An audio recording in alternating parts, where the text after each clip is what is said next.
for attending. Today, I kind of wanted to talk about something that's considered, I think, kind of hard. I was talking to a minister's assistant who's going to IBS, and the instructor said that what he was teaching them was really quite hard, and we usually don't use this in our Dharma talks on Sundays. And I kind of thought, that's kind of the job of a minister, I think, is to take something that maybe is a little kind of hard and make it easy and fun. So I wanted to talk today a lot about the relationship between the historical Buddha on the left and Amida Buddha on the right. And it's pretty confusing to new people. Where did this other Buddha come from? Why do we need him? I think a lot of times it's seen as a either or they're somehow not in relationship to one another, but they're kind of part of the same reality. They're part of the same path. There's just different ways of engaging the Buddhist practice. And the talk I'm going to give is one of the courses. I kind of borrowed I'm stealing my own content, which is legal. I did a course called The Three Buddha Bodies on everydaybuddhist.org. It's one of the courses. And even the word body is kind of confusing because, we're talking about Amida, and now you're using the word body. I mean, that really sounds like a god or a person or a being or something. So I kind of wanted to break this up into small bite-sized chunks and kind of take you on a journey that I hope will make it more clear, more understandable. So the first thing I wanted to do was talk about the word bodies. When I first think of that, I think of a physical body, a person. But in English, we use the word body in a lot of different ways, and it has a lot of different meanings. So this is the meaning that it has when we talk about three Buddha bodies. So the first one is, we have the collected works of Shinran. We also have the collected works of Shakespeare. So you could say that this comprises the body of their work, right? This is everything they wrote. This is the body of all their writings. So it's kind of like a container or a set or a group. And then I made sure I found a slide that said celestial bodies and not heavenly bodies, because we're in a Buddhist temple. So, we refer to planets as celestial bodies. And I guess last night they all lined up, right? All the planets lined up. But it rained, so I couldn't see it. But that's what they tell me. Last night was a very special night. And then the other one, we use the word body a lot for bodies of water, rivers, lakes, and oceans. We're going to talk about the ocean some more. But, these are like a set or a container of something. So, body of work, celestial bodies, bodies of water. So, body doesn't have to be a person. It doesn't have to be a person. And then I have two examples. I have an example that I want to use on gravity. And I had another one on electricity, but Linda said, no. We're not doing gravity and electricity. That's too much. So we're going to do gravity, and we're going to do the ocean. So for gravity, there's kind of three ways to appreciate gravity. I don't think this really happened. I think this is like George Washington never telling a lie. I think it's a legend, a fable. But Sir Isaac Newton, it looks like he's on his iPhone, was under a tree texting Leibniz about calculus, and an apple fell on his head. And he was like, oh, what caused that? Why did that happen?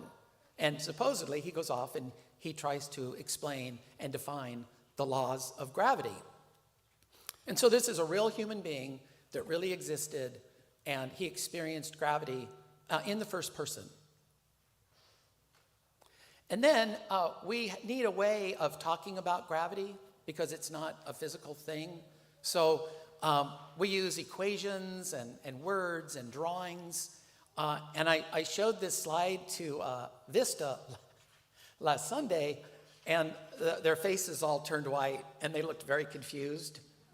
This is not the confusing part of the talk. Okay, you can't get confused now. You get confused later. So you multiply the mass of two objects, you divide the distance squared. There's this little gravitational constant that gets thrown in, and this is how you calculate force. And then another way of experiencing gravity is it's a fundamental principle of reality. It makes up time and space. This is Einstein, but it's all around us. But it's kind of beyond my ability to comprehend. This is a picture of two black holes that collided like millions of years ago, but the waves finally got to this planet, and they were detected, I think, in Arizona at a telescopic astronomy sensor area. So they finally detected gravitational waves. You know, they verified that they exist, but it's beyond my ability to comprehend. I can't explain it in words. I sense it, but I don't really understand it in an academic way. But they're all equal. These are all valid, equal ways of understanding gravity. It's not like the Apple one is kind of for rookies and the colliding black holes are for Nobel scientists. That this is three different ways of engaging with gravity. So this is the ocean one. I had Benjamin Franklin with a kite, but that got scrubbed. So I wanted to talk about the ocean. My son Teague is a surfer. He was a Huntington Beach state lifeguard. He has intimate knowledge of the ocean in a way that I don't have. But, you know, I know him. He's a historical person. I can talk to him, and he can teach me from his own experience what it's like out on the ocean. And then we can also understand the ocean in terms of images, language. You know, we use words like the tides, currents. They have that flag on the lifeguard tower that's either green, yellow, or red, which kind of communicates the state of the ocean to you in symbols. When I go to Huntington Beach, it's always yellow or red. It's never green. But I think that's a liability thing. And I want to tell you a story about relating the reality of the ocean and words and language. There was a big red flag out, and there was terrible rip tides. I think there might have been a hurricane in Mexico. A lot of people want to go surf, but it's very dangerous for the lifeguards and for the people on the water. And I was really concerned about Teague, you know, coming home safe. And so they don't think this way because they're lifeguards. They just rush to the water and they save people. But I kind of said, you know, if it's really, really dangerous and your life is at risk, like, don't you want to make sure the lifeguards survive because they're the savers? I kind of wanted him to be, I was kind of asking him, you know, if it's too much, don't go. And he looked at me and he said, Dad, he goes, no matter how rough the waves are, he said, the ocean is always calm. And what he meant is the lifeguard just goes under and they swim 2 or 3 feet below the water and it's completely peaceful and there's nothing to worry about. And so, you know, that's something that really touched me. I have goosebumps right now, but using words and language, I really understood the essence of the ocean from somebody who actually experienced it. And then there's the ocean itself. You know, I can see the Pacific Ocean when I go for walks with my wife, but I'm seeing just a little tiny bit of it. And I can't fathom the depth. You know, I think the ocean's far, far, far deeper than Mount Everest is tall. So I can see it, but I can't really conceptualize it. Okay, now comes the Buddhist part.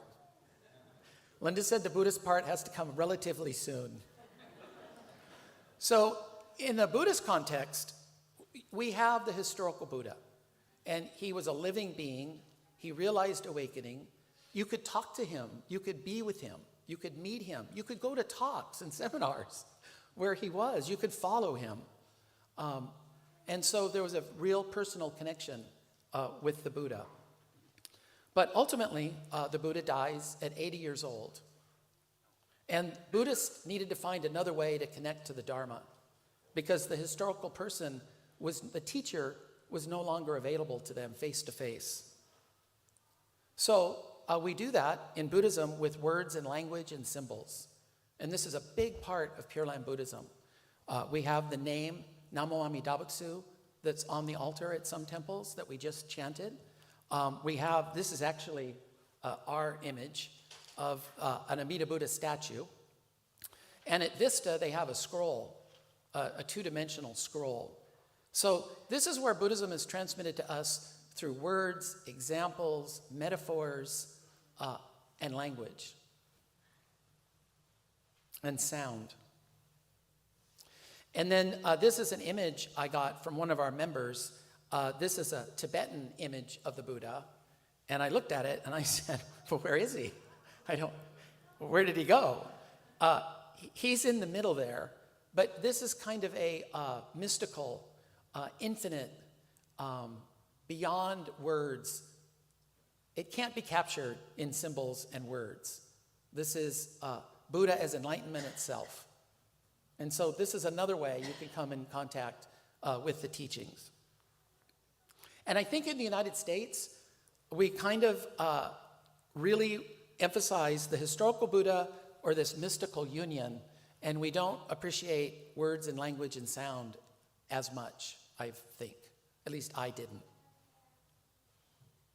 So I wanted to give you some examples of this idea of Amida Buddha as wisdom reaching out to us in our everyday lives. So there's a lot of examples of being on a path that we're kind of compelled to follow. The path exists and we're drawn towards it and we move with it, almost like the current in the ocean. So this is the Buddha's birth. And I have 2 grandkids, and this is also a legend or fable. My grandkids still can barely walk and talk. But the stories have great meaning, and to an Indian audience, there's a lot of symbols that we don't get because we're a modern Western audience. But legendarily, or metaphorically, as soon as the Buddha's born, he stands up, he walks 7 steps, which is 1 more than 6, and 6 represents the realms of suffering. So in effect, he's drawn on this path. He transcends the 6 realms of suffering and realizes awakening. So this is emphasizing or foretelling his life. And, it seems to me when I look at this story, the path is already there. He just got up and walked it.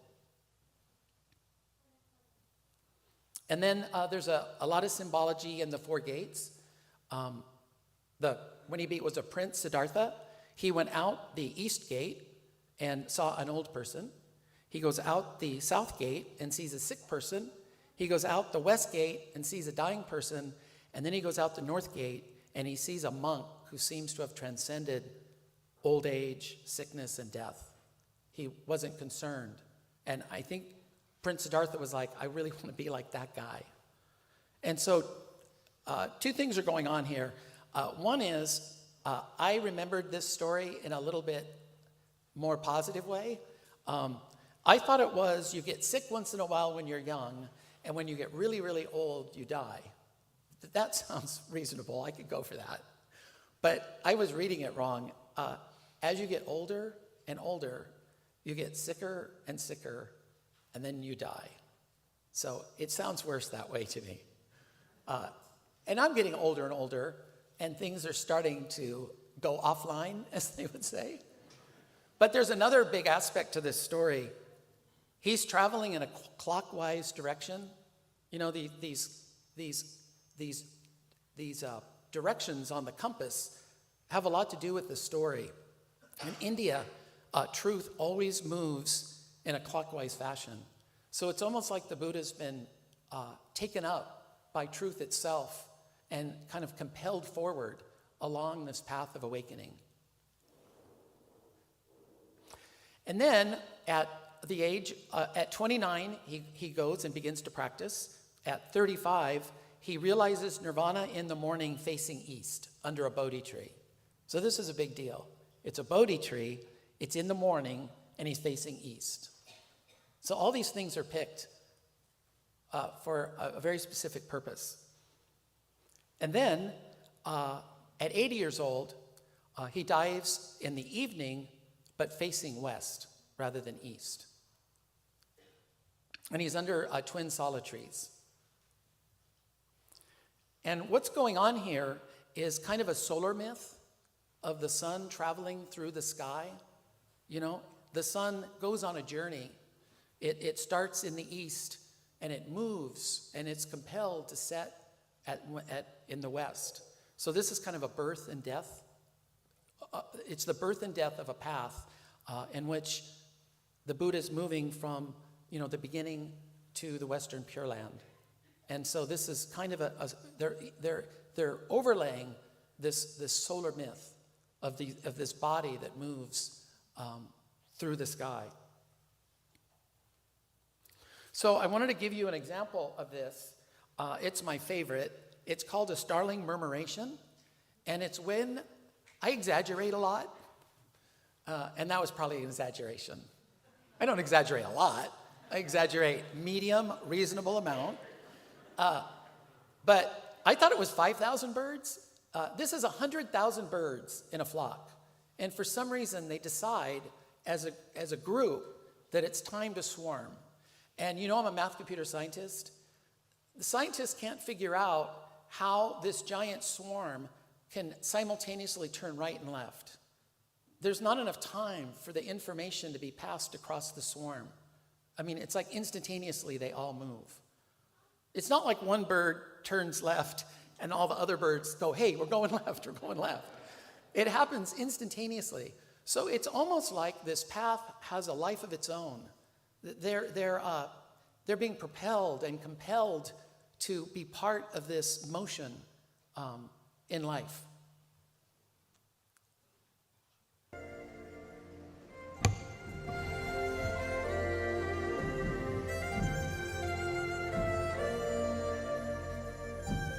So, who decides whether to turn left or right, or to form a giant sphere or a jumping line in the sky?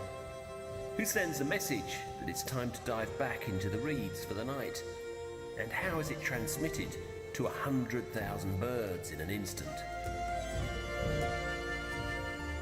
Maybe we'll never have all the answers, and that's all right with me, because every time I come here on a winter evening, I still get the chills, and I'll still be amazed, and I'll walk home thinking, how wonderful is that?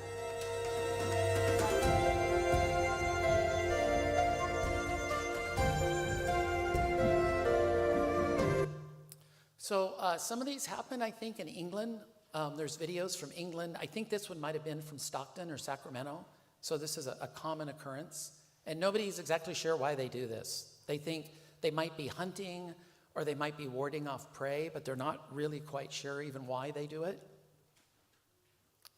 So the way Amida Buddha is described is that this is the Buddha, the historical Buddha, is no longer with us, but ultimate truth and reality is still manifesting form all around us.